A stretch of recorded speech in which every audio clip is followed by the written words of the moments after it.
property. Just pause. There we go.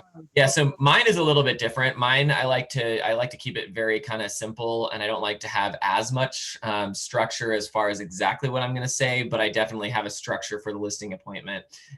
So a couple things that I like to take a lot with me, just because, you know, it does make you look very prepared. Sometimes it feels like it's almost just for show. I don't know how many people actually read through everything that I bring, but I do like to look like I'm coming somewhat prepared. I remember one time I actually got a listing, and when they called me back and let me know why, because they had met with me and they had met with a friend of theirs, they felt like their friend came in completely unprepared. They came in, it was like a 1-page, history of the properties that had sold in the neighborhood recently, and that was it. And so when I had come in with, really, really nice looking listing presentation materials and all of that, it set me apart, and they felt more comfortable working with somebody rather than a friend that they thought might just be kind of taking advantage of the situation. So a couple things that I learned from that was I really made me think, okay, I do need to keep making sure that I bring in good materials, because it is going to look better that way. But B, let me know, okay, when I do go to listing appointments with a friend, regardless of how close I might feel to that person and how sure I am going into it, that I'm going to get that listing, I still bring in the exact same materials and I still deliver the presentation, even if it's a little bit more casually, because when they're looking at selling a home that's worth $1 million or more, whatever it may be, they're going to go with who they think is going to do the best job, regardless of the friendship a lot of the time. So just make sure you're prepared all the time. I'll go ahead. I'm just going to share my screen right now if I can. I hope I can. Let's see. Looks like I can. Okay, good. Okay, so you should see kind of a summary of the stuff that I bring right now. Can y'all see that? Yeah. Okay, perfect. All right, so basically the things I take the listing presentation. That is basically, it's just, I do it right off of Michael Lewis Marketing. I think that we actually do have some through KW Command now as well, so you can create them in designs. I've used Michael Lewis Marketing in the past, and so I've had it for a long time. I'll probably actually be going into Command to see if I can put something newer together at this point anyway. But if you're looking between the two, those are the two main sources that I have to create listing presentations. What's really cool about it is they are kind of already done for you. You clearly do need to go in and change a few things. That'll be easier with Command, because Command should already be pulling a lot of your information and things like that over. Michael Lewis Marketing, you will have to adjust a little bit, but you'll see in there when it talks about, about me section, it'll just be gibberish. So things like that, you got to go and make sure that you actually, adjust and replace and write in that stuff. But pretty much everything is already done for you. So you could knock that out in like an hour. And then what I'll do with that is I'll just print it out on really nice paper. I take it to the office where you can ask for Jade to open the back room, and she can get you those clear covers. And then there's that kind of drop down mechanical thing over in the tech area where you can bind it together and make it look kind of like a professionally done thing. And so I do that with my listing presentation, and then I print out the comparable properties as well. I'm not saying that this is right. A lot of people like to have a beautiful CMA. Some people use cloud CMA and all of that. What I've found personally for myself is to really get into the details of the home, when it was listed, when it was sold, all of that stuff, the pictures. I like to just print out the property straight from the MLS. So I'll just select the properties that I think are the best comps, and I'll just actually print them right out with all of the photos. I'll just use the client view of it, so I'm not printing all the agent stuff out. But then I'll just take all of those recently sold properties and I'll do the same thing. So I'll take it back, I'll put the clear covers on it, and I'll put that together to take with them, with me to leave with them. And then I'll also bring just a quick sheet of all of the area activity within 0.5 miles. And I'll send this to you guys if you wanted to, so that'll make it easier. So the reason I do that is because if I'm going in and I want to show myself, I want to present myself as being an area expert, I don't like it when I get in and somebody says, oh, well, this house down the street, 3 doors down, just sold for $1.3 million, when I'm saying that their house is probably worth $1.1 million. And that's not even showing up on my list. because it's probably 500 square feet larger with 2 extra bedrooms or something like that. And I just don't have it. And I can't memorize every property that hits the market unless it's really right in the center of my farm. I'm just not going to know about it. And it's going to set me back if I have to explain to that person that I'm not really sure what happened with that property 3 doors down, because it's not close enough to your property as far as specs for me to know anything about it. So I'll bring that area activity and I kind of just stash that in my bag. And I don't even bring it up unless they do. So if they say, hey, you know, actually there was that house a few doors down that sold for 1.3 million. Why can't we get something closer to that? I can pull the paper out and be like, yeah, well, here's the information on what was going on with that. And this is why your house is different because of A, B, and C. And so I'll have that with me. It's kind of just a safeguard, and I typically don't need to bring it out. But when I do bring it out, I'm really thankful that I have it for sure. So I'll have that. I take my iPad. And so you don't have to do this, but I highly, highly recommend it because it makes your life so much easier. I think you can get an iPad or a tablet, you know, for a couple $100, $200-$300, maybe $300 for the iPad. And it's just so worth it to me. You don't have to have it with the internet, you know, plan on it. I like to have it, you know, but you really don't need it. So what I'll do is that same list of properties, that same client view from the MLS, with all the photos, when it was listed, when it was sold, you know, what was the list to sale ratio and all of that. I send that exact same document to my iPad, and then I just save it into iBooks or whatever you use to view PDFs. And the reason for that is when we go through the comparables, I leave them with that nicely put together book of the comps that stays with them kind of for their reference. But that iPad allows me to go through the properties and swipe through very, very easily without having to, you know, go through the papers. And then what I can do is I can expand the photos, and the photos on most homes, unless they were taken with, you know, an iPhone or something like that, in which case they're just going to look bad no matter what, I can easily expand those photos. And with those high def photos, they typically are still going to look pretty okay. Definitely good enough for what I'm using them for, is just to kind of show them their property versus those properties. So I'm going to take that as well. Personally, this is just me. I bring a brochure of a recently sold property. If you don't have one, you can always, I've got so many of these brochures from previously sold properties, because I'll get like 200 of them printed. I'll get 50 people through the house, and then if the house is sold and I'm stuck with a whole box of them. So if you ever needed one, you can always come talk to me and I can give you one. I've done this with mentees and stuff in the past when they've gone in for listing appointments. And it's not that you're, you know, I don't think it's because you're being dishonest in any way. It's just showing them an example of the type of marketing that you plan to do for them. And so what I've had people do in the past is they'll actually take one of my brochures, they'll staple their business card on the back, so it looks like one, you know, thing. And they don't present it as theirs. They just let them know, hey, this is the type of marketing that we use in our office to make sure that our homes get sold, you know, for top dollar. And this is going to be, you know, this brochure, you can see how a lot of times you go to a house and you just have that piece of paper that an agent printed out for free. I could use those, especially in this market, because they're so hot. However, I know that if I go above and beyond with every bit of my marketing, I'm going to get more money for my seller. And this is an example, and it's a kind of a silly one, but it's a physical way that I can show you my marketing across the board, from my signage, from my internet, social media marketing, and all of that. It's going to be this kind of quality. And now with those ones that if you were to borrow one, typically I'll show it to them and I'll just kind of put it back in my bag, or have my mentee put it back in my bag, so it's not confusing later if they pulled a card off and they're like, who's this random guy? But it's a good way to show them the type of marketing that you're going to do.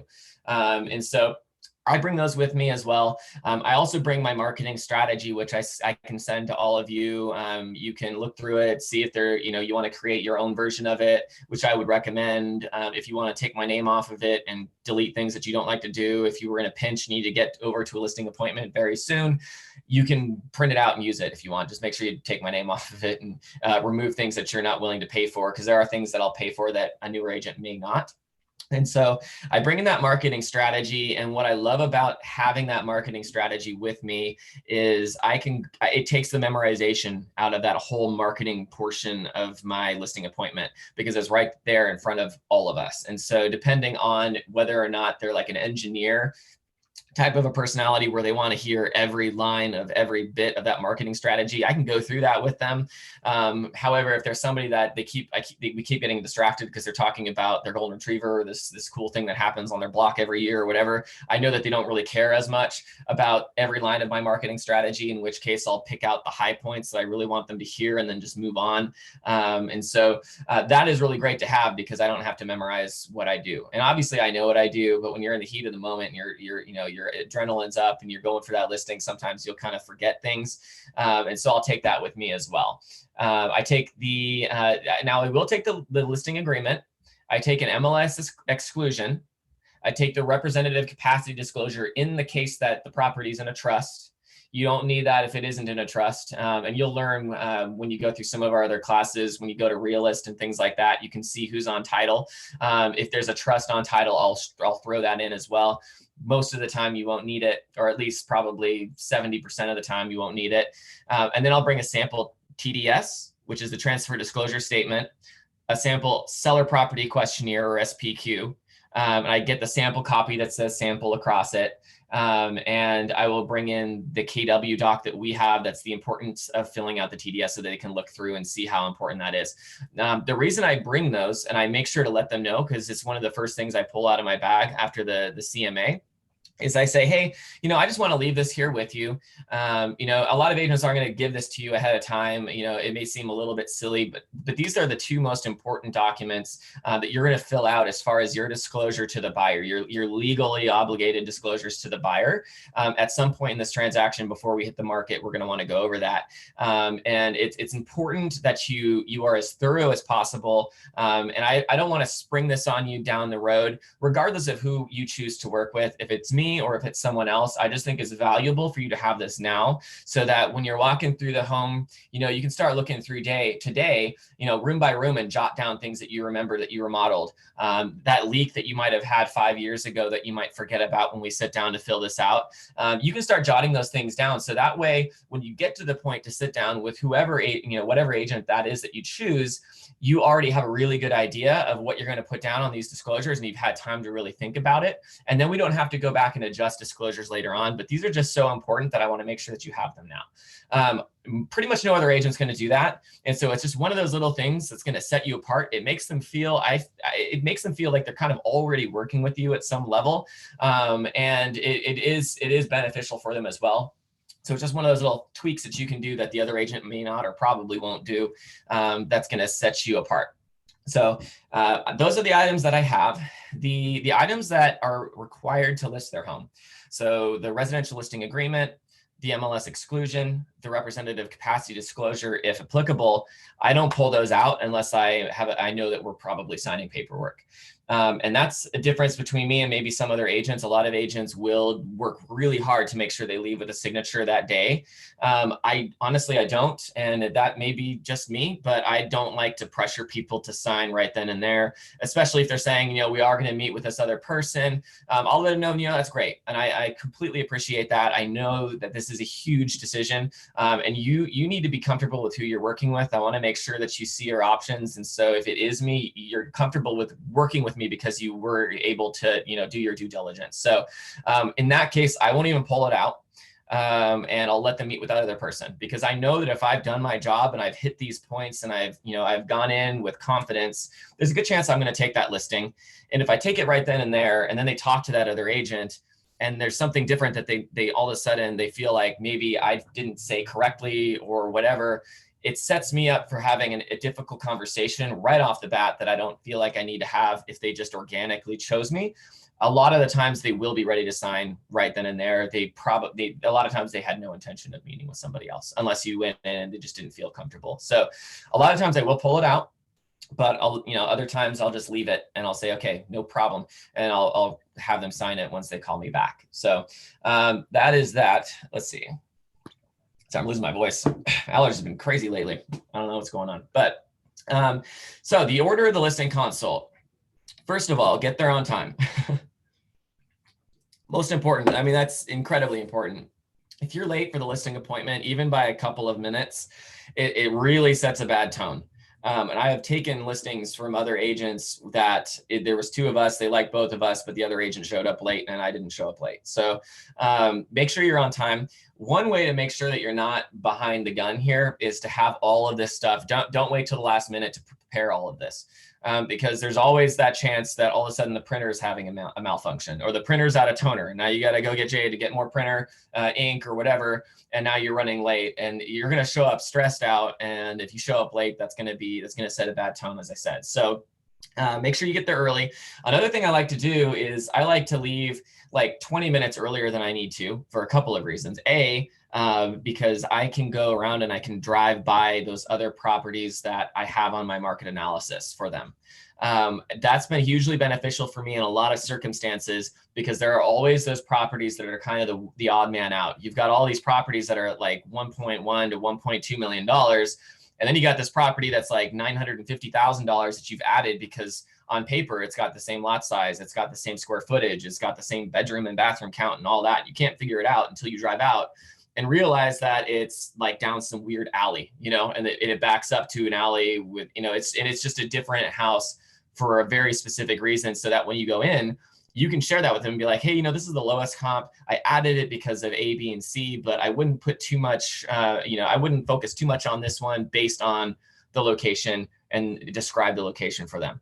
Chances are they already know what that location is. And so if you're telling them, you're showing them that comp and they clearly know that that's a very, very, very different type of situation, you're not going to look very good if you didn't know that. And so I like to drive by all the comps ahead of time, get my eyes on them.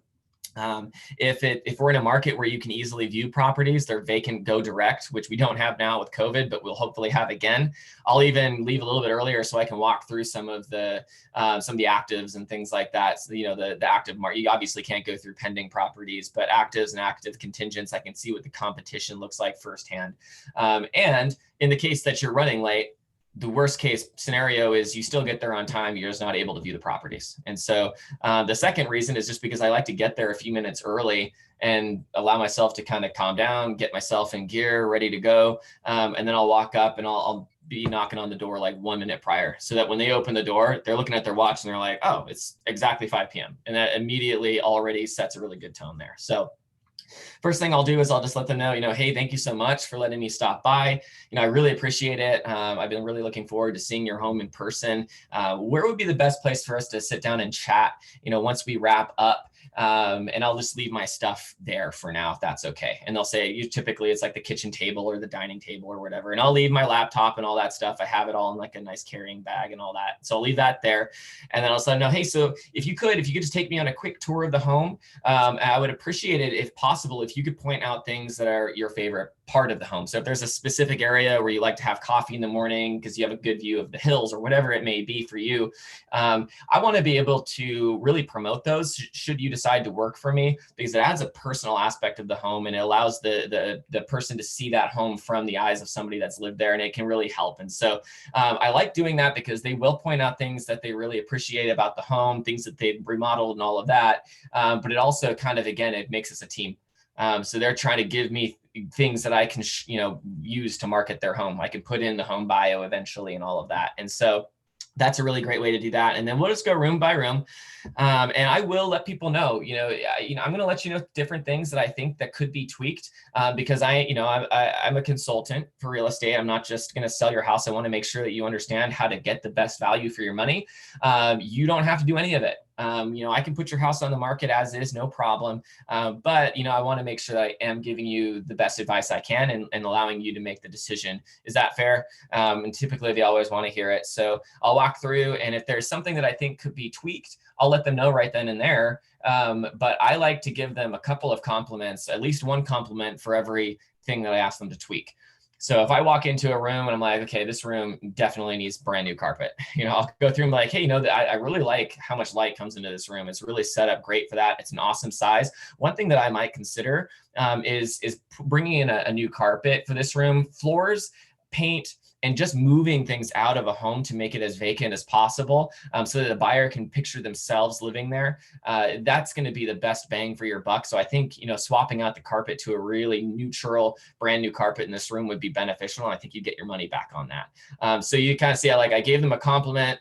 And I also gave them a tweak that they can do in order to increase their value a little bit. So that's kind of the tone that I'll go through the entire house. And, I'll let them know, this bathroom is incredible. Your kitchens and bathrooms being remodeled, buyers love to see that. That's going to sell this house, so you're complimenting them as you go. Once we're done with that, I'll go back and I'm like, okay, awesome. Let's go ahead and let's take a look at some of the comps and see what you think as far as what you would want to list the home for price wise, by looking at the other homes that have been on the market, the active homes that are your competition, the homes that are pending currently, and the homes that have been sold recently that are very similar to yours. And so I'll pull up the iPad at that point. I'll hand them their paperwork or their doc that's got all that same stuff. I'll set it down in front of them. I'll say, hey, I'm gonna leave this here for you just for your reference, but let's take a look at the iPad so that we can get a better picture of what's out there. And so what I'll do with that is I will go through I will spend very, very little time on the properties that I know are bad comps. And I will spend a lot more time in the middle or wherever it may be. If their home is nicer than all the comps, then we're right up there at the top. It's very easy. And that's an easy listing appointment to go to unless they're completely, they think that it's way too, more than it's worth or whatever it may be. But, a lot of the times the home is going to be kind of right in the middle. It's going to be nicely remodeled, but it's not completely over the top and redone, and it's not a fixer upper. And so wherever it lies in there, I spend a lot of time going through the comps that are very similar to their property. And I spend a lot less time on the ones that are, too expensive or too low. And so what I'm always trying to do is I want them to make the decision because they're going to feel better about it. However, I also want them to make the right decision and not set me up for an objection right off the bat. So I'll start with those higher properties. Let's say for just for the case of this situation, we'll say that it's, right in the middle. I'll get through those top properties and I'll say, hey, so your home is absolutely gorgeous. The reason that this home sold for what it did and why it was definitely the most expensive comp in the area is because they basically gutted the entire house and they made a new home. So the person that bought this home effectively is buying a brand new house. And so they probably put $200,000 into the remodel here. And that's kind of why that sold as high as it can. You can kind of see they put, they just went over the top in every room of this house. So I'm kind of scrolling through, showing them those photos, but I'm doing it rather quickly. Once I get to the ones that look a lot like their home, I'll say, I think this is a lot better of a comp. You can see it's a 3-bedroom, like yours is a 3-bedroom. It's got the 2 bathrooms. The square footage is very, very similar. The lot size is pretty similar. You can kind of see the kitchen. It's a very nice home. It's got a lot of updates. But it's not that brand new home that was just gutted and basically rebuilt. You can kind of see how the kitchen is similar, and you kind of get them to say, they'll start agreeing with you. Typically, they'll usually start pointing out things that are a little bit better about their kitchen or whatever, but that's fine. And so I'll go through the kitchens, the bathrooms, and I can kind of see the floor is very similar, all of that. The backyard is about the same size. And so I'll go really slow on those 2 or 3 properties, or 1, because we're in such a low inventory market sometimes. I'll spend a lot of time on that property getting them to agree to all those things, that how similar it is. Then it's my chance to build them up again. I get down to the bottom and we're into the properties that need a lot of TLC, and I'll show them, these ones I did add because I hadn't seen your property yet, for one, but they are very similar as far as the bedroom count, bathroom count, and square footage. But as you can see, your home is leaps and bounds above this. These are good homes, but your home has definitely been a lot more updated. I would say that your home is definitely in a different ballpark than these ones, and I'll kind of go through very, very quickly. Then I'll pop the question and I'll just say, hey, so based on what we're seeing here, based on the properties that have just sold recently, where do you think that your property would fit in? Where would you like to see it listed at? And typically, I honestly will typically get a correct value. It's very rare that I get one that's low, which is always nice, is that I can tell them, I think we might want to list it a little bit higher than that. Maybe about 30% of the time they'll be a little bit higher than I think they should be, but we're not too far off. And a lot of times they're kind of dead on. And it's because we kind of put them in that situation by showing them, okay, you're agreeing with me that this one is way over the top. You're agreeing with me that this one is very, very similar. And you're agreeing with me that these ones are not nearly as nice. And so they're going to feel kind of silly if they come back in and all of a sudden they're throwing the price at me at the one that just sold that had $200,000 worth of remodel and was completely gutted.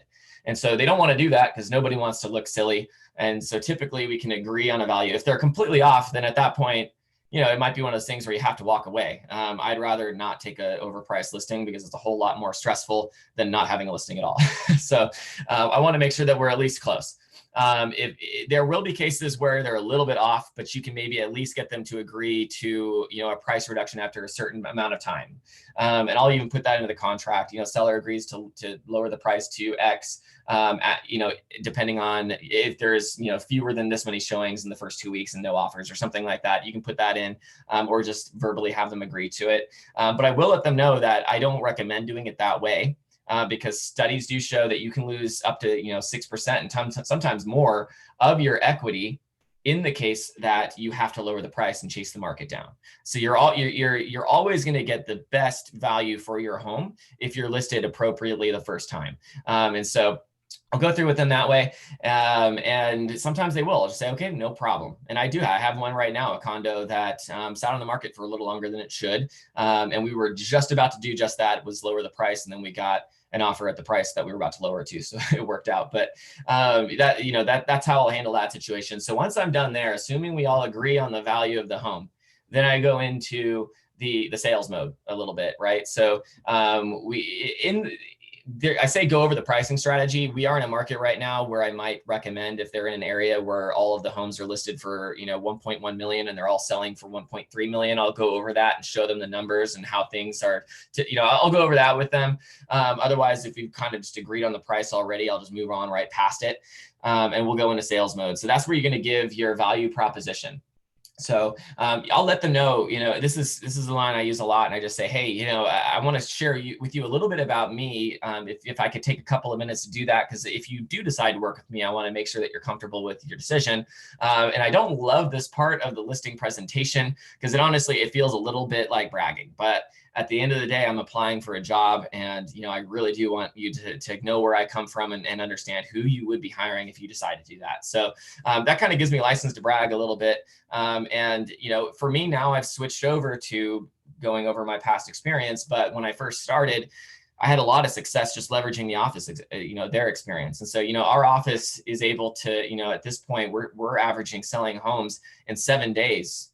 Where the rest of the market is actually closer to 10 or 11 days. Our office is selling homes. You pick the numbers that are going to work best. Obviously, if our list to sale ratio at the office, because of a couple of bad deals at some point, if it dropped a little bit and it's like 102% of the asking price and the rest of the agents in the area are averaging 104%, clearly I'm not using that stat. But I'll use the ones that do work in my favor.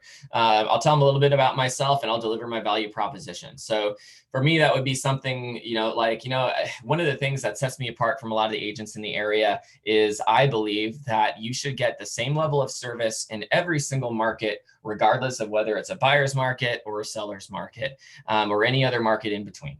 And what that means to me is I'm going to put the same time, my money and finances, and energy into selling your home in the current market. It is a seller's market. It's a hot seller's market. I'm going to do the same thing now as I would do if it was a buyer's market. So where a lot of agents, they're going to put a sign in the yard and they're going to get it sold, because you could put a sign in the yard and somebody will drive by and probably buy your house within the next 2 weeks. I'm not going to lie to you. However, if I can sell your home for $30,000, $40,000, $50,000, sometimes $100,000 higher than the competition would, sure, I might make a little bit less money because I put more time into it or my own finances to market it. But I'm also going to do many, many more transactions because of it. And that's why I do now at this point work mainly by referral and with past clients. It's because I take good care of every single person and I don't take advantage of the market. And so that's my value proposition. You kind of come up with what works best for you. And then I go into the marketing strategy. And so I'll let them know, this is what allows me to do this. This is what allows me to get homes sold for the best amount, the highest amount of money I can possibly get them sold for.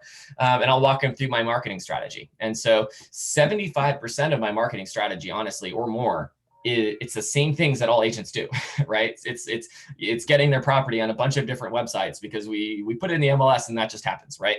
But 25% of it may be more unique to me or certain agents versus other agents or whatever it may be. It may not be completely unique to some other agents out there that are going over the board on every single listing. But it's going to be a lot more than a lot of the agents will. What the two things I love about this is what I talked about earlier is, it takes down the memorization aspect by a significant amount because it's sitting right there in front of us. But B, the other agent likely won't do it. Some agents will. Some of the really top agents, they've got incredible materials and they can show you all of the cool things that they do. But again, most of them will not. So that helps me because the other agent that comes in after me probably won't have a marketing, strategy to show them. So even though 75% of what I do is the same as what the other agent's going to do, and the 25% that sets me apart might make them more money, the other agent's probably not going to be able to remember all of those other, minute tasks that they do throughout a transaction to show them or tell them. And so what ends up happening is it looks like, okay, this guy does all of these other things. I just met with this other agent and asked them what they're going to do for me, and they couldn't remember more than 2 or 3, and they don't have the thing to actually show me. And so that definitely helps to set me apart as well. And then once I go through the marketing strategy, I just let them know, hey, do you have any questions at all? And that's when you might get an objection. A lot of times you won't get an objection at all, which is great. But that's also the time, that a lot of times they're going to let me know, hey, let's move forward. The last one I went to, I literally finished the last line of my marketing strategy and they said, where do we sign? So that's going to happen a lot of the time. But the other cases, because they know that you're waiting for a decision there. So I typically personally don't have to ask for them to make a decision because they know I came in for a specific purpose. I want to list their house. And so they're not going to be like, great, awesome, have a great day. I mean, if they do, then I'm going to definitely be following up with them a lot and just let them know, okay, great, I'll follow up with you tomorrow and see, if you have any further questions or whatever, and kind of set that expectation. But almost always they'll either say, hey, you know what, this is great. How do we get started? If they're planning on meeting with somebody else or they need to chat it over for the night or whatever it may be, they will typically let you know right then and there, and just say, hey, we actually do have one other agent that we want to meet with tomorrow. So, we'll let you know, by tomorrow night or the next day. So that'll happen sometimes too. And I'll just let them know that's totally fine. So I go over that same thing, that's totally fine. I completely appreciate that, blah, blah, blah, blah. And then I will finish with, I will ask one thing if you could, because, there are a lot of things that I do and I would hate to lose your business based on something that they say that they do. If I do it also, we just didn't talk about it today. So if you could just give me a call before you make your final decision. If you have any questions about what I do versus the other agent, if you have any concerns about something that I said versus something that they said, just give me a call so that we could sort that out. And then if you decide to go the other direction, totally fine. But I just want to make sure that that you kind of have all the details before you make that final decision. Is that okay? And they will. So if they give you no indication, I'm not meeting with somebody else, or they're like, okay, great, have a good day. At that point you can say like, awesome, I'll give you a call tomorrow. You can set it up however you want. So if you want to ask them if they would like to get the process started or whatever, you can totally do that there as well. I don't think that would be an issue. It's just, I typically don't. And that's pretty much it. So basically the parts of my listing presentation, again, just a few parts. It's just that I get there on time and I do the introduction. Where do I set my stuff? Let's go on a home tour.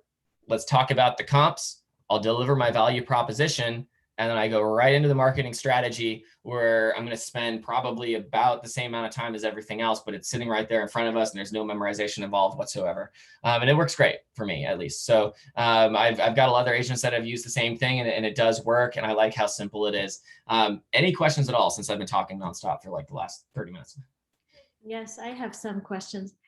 Brian, regarding marketing, do you pay as an agent for everything like staging and professional videotaping and all the things that takes to make the property pop out? So I do.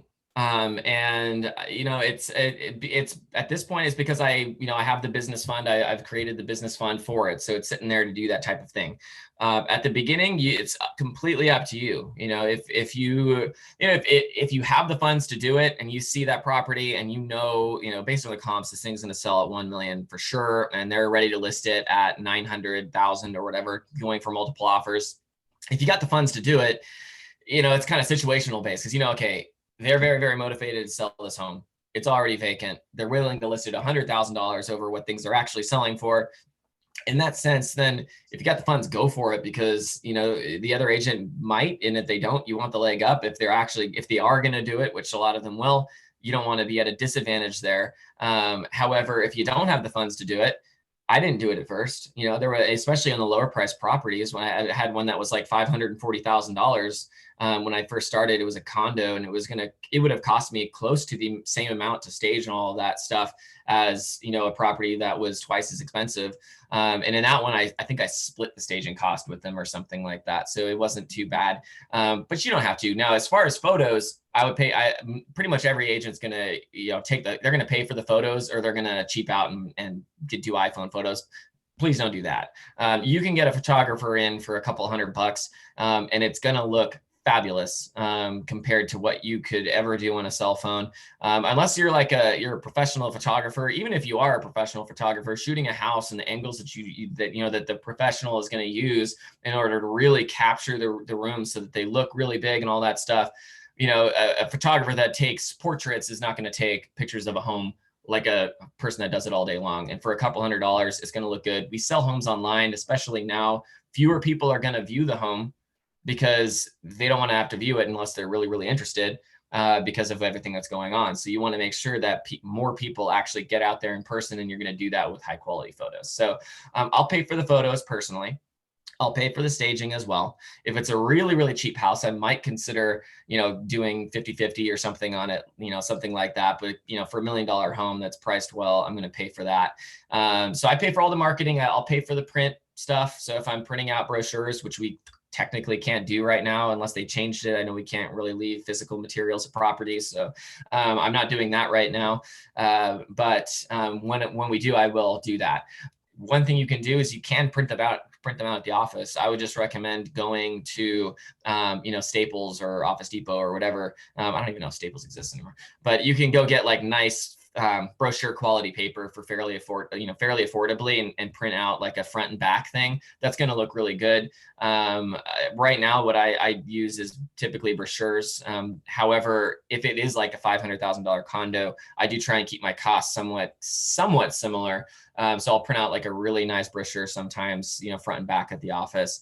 You know, if it's like $1 million plus property, I'm definitely going to, you know, spend the money to do the crazy brochure because that's what people are going to expect. So as far as other things to prepare the home, I'm not going to pay for things like inspections or anything like that. That's on them. If they don't want to do it, that's their decision. They might have more issues when it comes time to do renegotiating based on an investigation contingency. They might not get the non-contingent offer that they could have gotten had they, had that done prior, but that's their decision. I'm not going to do that for them. I'm not going to fix things up around the house. There have been people I've worked with that are past clients in the past that have asked me if I can like do some kind of a credit just to help with like half of the flooring, and it's $750 and it's a $36,000 commission. I'm like, fine, that's fine. But outside of that, no, I don't pay for those things. I actually feel like it's almost more of a liability to do that. I don't want to order a property inspection, pay for the property inspection, find out something really negative about the property that now becomes a disclosure, and it looks like I kind of went off on my own. You can have them sign something saying that you can do it, but typically I just let them know they're going to send you a payment link. So if you decide you do want to go forward with it and you're okay with the cost and all that stuff, you can take care of it very, very easily online. So, but yeah, as far as photos, 3D things like that, drone footage, if I'm doing it, staging, I do pay for that stuff. Yes. Okay. Again, totally up to you. Regarding prices, do you sometimes underprice a property so you can have more viewers, so you can actually have multiple biddings on it, and this way you can sell it for more? It's situational based. So you don't want to do that in an area like for a while. Morgan Hill properties are tending to sell for over the asking price right now, but actually a better example is this. There's a condo I had in the market that I knew was we needed to price it right about right. Because it's an interior entry condo and it's going to be a little bit, it's also a 1-bedroom. So the stats on this thing are, you're looking for a very specific buyer. You're looking for probably a single person, or a new married couple that's just trying to get into the market or whatever, that they're okay with that type of a situation. But most people aren't looking for a 1-bedroom condo with an elevator. And so knowing that and seeing in that area, the condos were sitting longer on the market, I wanted to make sure that we were somewhat close as far as what we were pricing it for. Whereas just down the street, the list to sale ratio is 105% of the asking price. And so you need to, so people typically play more in that realm. So for me, I didn't want to do that because I knew that we were probably going to end up getting an offer right around that, and we would have lost money. They would have lost money based on that because, you know, it was never going to get a bidding war. Mhm. So you kind of have to figure out what's going on in the market before you make that decision. If I'm in the heart of Blossom Valley, 95123, you know, there's 7 homes that just sold in the last month, you know, and they were all listed for $899 and they're all selling for $1 million. Then I'm going to say, yeah, I'll show them why that's beneficial. I'll show them all the other homes that are doing the same thing. And the way I'll explain it to them is, you know, we're in one of those markets that's so hot that it's better to list the property for $1 rather than $1 over the asking price, because the property will sit on the market if it's overpriced still, even though the market's hot. But if it's underpriced by a little bit, there are enough buyers out there right now that they're going to bid up the price, and you're probably going to get a better value that way. And so I'll show them on paper, you know, I'll get to the stats on the MLS, you know, I'll even bring that in if I think it's going to be a concern for them. And I'll show them, look, this is the average right now, list to sale ratio, and they're all selling for about 5% over. The reason that we might want to consider doing that is you're going to get more offers, and you're probably going to get better offers with better terms right off the bat. But beyond that, you're going to have a lot of agents that might see your property, and if you're listed at $1 million and everybody knows that all the properties are going $100,000 over the asking price, a newer agent or an agent that's just, you know, maybe frankly lazy may not even show the property because they might not even look farther than the fact that it's listed at $999,000. Their client can only go up to $1 million, and they figure it's going to go way over and it's not even going to be a chance. That agent might even have set their search for a max of $950,000, knowing that if it's listed over that, it's probably going to go way over. And so I'll let my client know, you know, we want to make sure everybody's able to see the property. However, just know that if the offers come in and they're not what you expect, you can always reject them. We're in a state where with this contract, you don't have to accept any offer. You could decide not to sell. Nothing's concrete until you sign. So I'll do that with them. Now, in a situation where I know that they're maybe not as motivated as I think that they should be, or there's a chance where I'm like, okay, they like me, but they're not in love with me. They might get frustrated and decide, okay, I'm going to go with this other guy and see if he can get me a better deal. In those cases, you know, and I'm not 100% confident it's going to be a bidding war. I might be pretty sure it's going to be a bidding war, but they're like, I'm definitely not selling it under $950. I might think about selling, you know, putting it on the market closer to their bottom line. Because I have had the sellers that say, you know, I wouldn't sell it for $1 under $1 million. And I'm not even willing to look at an offer, $1 under $1 million. In that situation, they're probably going to get it sold if it's worth $1 million. And I might just go with them on that because I don't want to chance it. But yeah, typically I will try and play within the trends. Okay. Any other questions? I have one more. Yeah. Regarding list, how do you have hi Brian, it's Teresa. I think I lost. No, you're on, Teresa.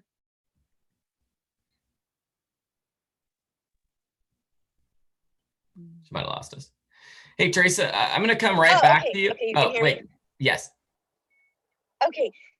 So how do you have the conversation? So, you know, where they want the higher number and they're just being very stern, and you just go into, okay, well, for, you know, longer than just come to an agreement that, okay, if it stays on longer than this amount of time, then we revisit the price. Is that how you would handle that? Yeah, there are some great objection handlers. As I said, I don't get super scripted with my listing presentation because I am able to typically connect, you know, pretty well. However, one thing I would say, there are 2 types of scripts I do use, and I would highly recommend that you use your lead generation script. So whatever that may be. So when I was door knocking, I was very, very scripted, and your objection handler script. You know, you're going to learn what those objection handlers are, but it's going to be, you know, we want to list higher. You know, you might run into the other guy said he would do it for 0.5%, you know, less commission. You know, there are certain objections that are going to be frequent enough that you want to make sure that you are able to come out of the gate completely smooth. If you stumble, you've lost. So those ones you do want to learn. And there's some great objection handlers as far as that's concerned, that specific one. So we want to make sure we get those to you.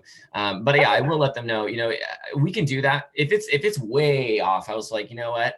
I don't want to waste your time. And there's nothing more stressful for me than taking on a listing that's just going to be way overpriced. I don't want to set you up for failure. I'm not the agent to do that. So, if you're set on that, I think, I'm not going to be able to help you, but certainly call me if you have, questions down the road, or, if you do list it and it doesn't work out, I can't work with you. So I definitely can't have a conversation with you if you're in contract with another agent. But if you do find yourself having difficulty down the road, and you're no longer in contract with that agent, feel free to give me a call, and we can revisit it. But so I'll kind of go that route with them. If they're close enough, or even if they're far off and they're willing to do the price reduction, I'll let them know ahead of time, and I'll set that expectation. I'll say, hey, it's really not my, it wouldn't be my recommendation, because I think that I see people lose money that way all the time. You don't want to chase the market like that.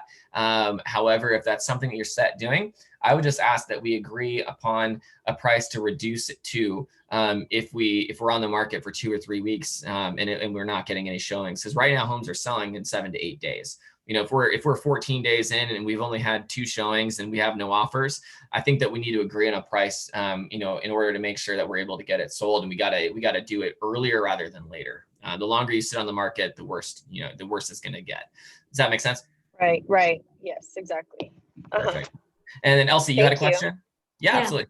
Regarding inspections, other than the normal, regular inspections that we normally do on the house, as a seller, I know that the buyer has some kind of an insurance if something goes wrong with the house within the first year or 2 years. They can get reimbursed for whatever it is that is broken. Is there a special or specific inspection that you will recommend to do just to make sure that things don't go that way?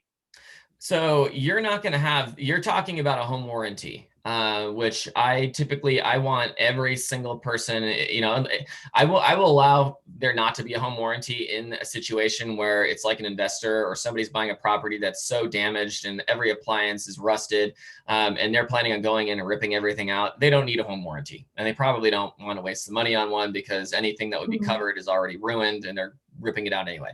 Outside of that, I want to make sure everyone has a home warranty. So I like to, if it's my buyer and they don't want to spring for it, which typically they will, and the seller won't pay for it, that might be my closing gift to them. Because I will get those emails all the time that are like, 733 Hathaway Court just got a new pool pump. It was $2,000, and I never even got a call because they were able to just take care of it themselves with the home warranty that they have. But it's not going to cover. You just bought a bad house and the foundation's bad. They're not going to be like, oh, well, we're going to chip in for $40,000 for a foundation. Or the roof is bad. They're not going to say, oh, they're not going to fix your roof. So it's not going to cover those guts. You can get an upgraded home warranty. Sometimes that can cover certain aspects of plumbing and things like that. It's going to be more expensive, but there's still so many ways to not pay those out. And no home warranty is going to cover the things that you're going to be getting in a property inspection for the most part. So everybody should have a property inspection. Unless you're working with a very, very savvy investor that buys a lot of homes that doesn't care for some reason, but even typically they will do it. You got to be very, very careful with that kind of thing. So either you're going to have, sometimes you will write without a property inspection. I always let my buyers know, I don't recommend this, but I will let you know that you're going to be up against a lot of other offers that are non-contingent. So it's completely up to you. If you feel comfortable with what you've seen so far, it's not my recommendation, but sometimes it may need to happen at some point. It's going to be your call. And then you have them sign a buyer inspection waiver and things like that. If the inspections have already been done, if they've already been done. So I will always want my clients to have a property inspection, a roof inspection, and a termite inspection, all 3 of those. And we'll go through that if they're done ahead of time. And if there's something else in there that really makes me raise my eyebrows, then I'm going to recommend those other inspections too. So sometimes I'll see, a lot of times you'll see in the property inspection, you got hairline vertical cracks in the foundation. It'll say something like, this is very typical for homes of this age. This would appear not to be a structural thing, but always, keep track of future movement or something like that. That's like every home. I've never seen a home, even brand new homes, have like hairline cracks in the foundation. If I read that same inspection and it says, there's there's a vertical crack in the foundation or a horizontal crack, which I believe is even worse, that is this many millimeters, and we would recommend that you seek other trades for further inspections or investigations or whatever, then I'm not going to have my buyer sign. Even if they don't want a property inspection, I'm going to let them know this one, you might lose the property, but I'd rather you lose the property rather than buy it, not know what's going on with the foundation and have $30,000, $40,000, $50,000, sometimes $100,000 in foundation issues. So if it says further inspection and it looks like something that's very, very critical, then I will absolutely have them get further inspections. But you will have those buyers that might say, you know what, we've written 7 offers, we're tired of losing houses. This house is 10 years old or whatever, or it's been fully redone and we have a pest property and roof inspection. Let's just go for it. And you will have that. And it's just that conversation again, that you let them know that it's, it's against broker advice, but I understand that, you're ready to get this thing done. So you will have those cases. Okay. Yvonne, anything to add? I think today is your day. So Okay. the only thing overall, because of the market, because of COVID, have everything ready to go virtual and to be ready to do a presentation via Zoom and be comfortable with that. Have all the material that Brian talked about ready to go via email. Have it in a nice format. You can do everything that he talked about, having it electronically. And a lot of that I send ahead of time anyway, electronically. So I just wanted to add that. Yeah, absolutely. What other questions, you guys? We have 7 more minutes. So this is the time, and for all of you to get to know each other, and please don't be shy about asking questions.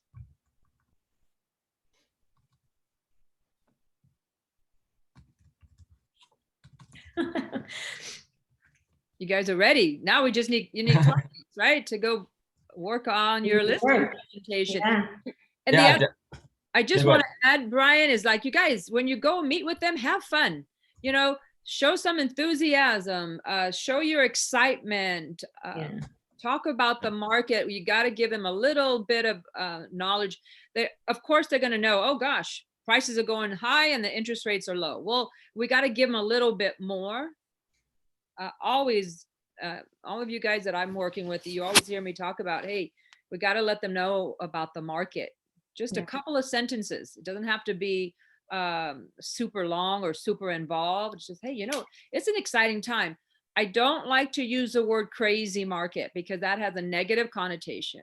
What I like to say is, hey, this is it's actually a great market right now. It's great for sellers because inventory is rather low, and you know what? It's great for buyers because the interest rates are phenomenally low. So it's an amazing market. If it's your goal to sell, it's a great time to sell. So keep things on the positive side of things. Brian touched about that when you're going through the home. You mentioned things, and have a good time and enjoy yourself. Show that you're enjoying it. Don't we like to work with people that are happy and positive, right? So be that person. And definitely you have to be professional, and you have to have your stuff ready, definitely. So what I'd like to see, Brian, can you show your market strategy? Do you have it handy? Can you send it to us so we can print it out maybe and have it as a backup, ideas? Yeah, absolutely. I can do that. Here, let me really quick. While he's working on that, marketing is the key for our listings. It's the key.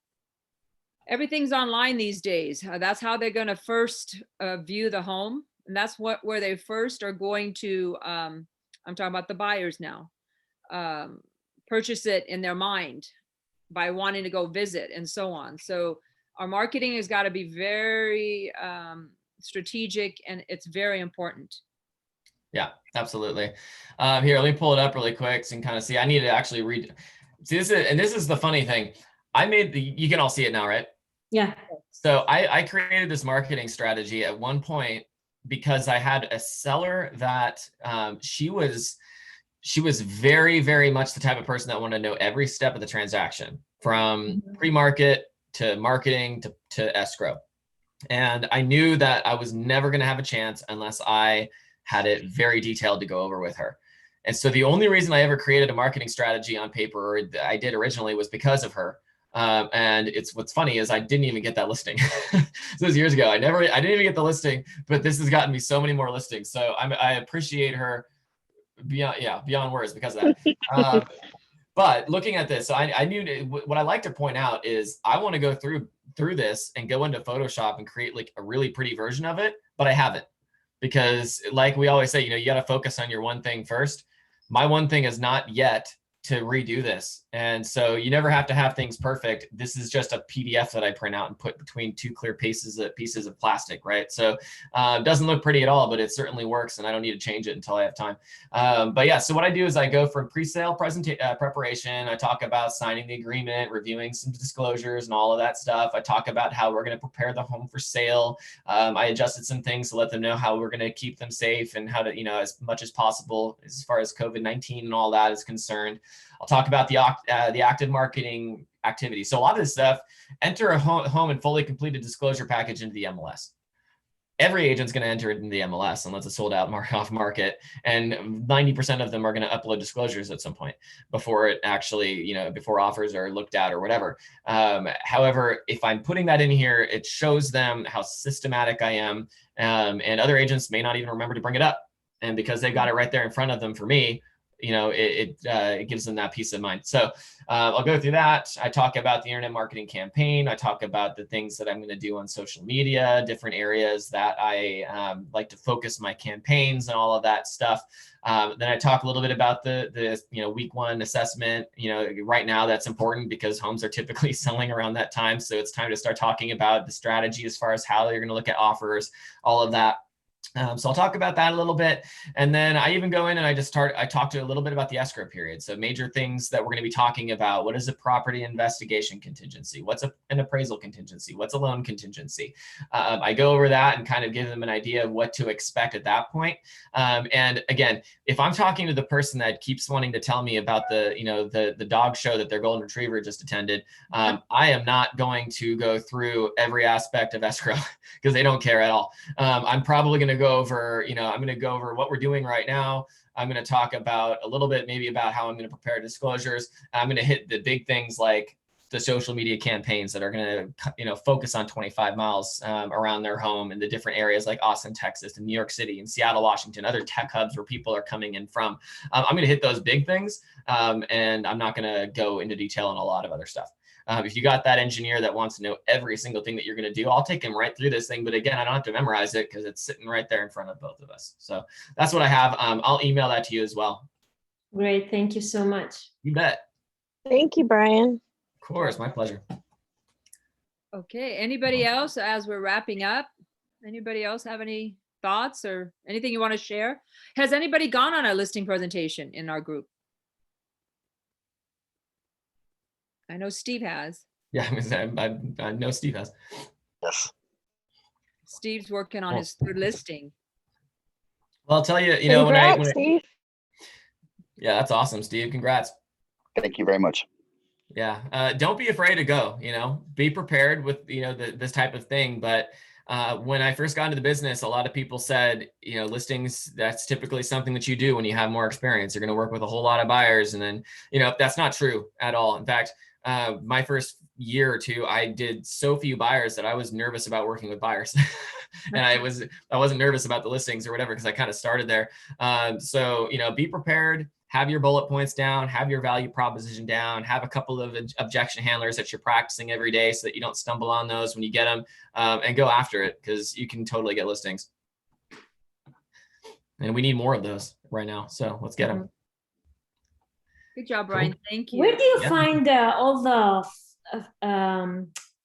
flip properties? I have an investor who wants to buy some kind of properties that are almost need to be rebuilt I cannot find any property to suggest for him.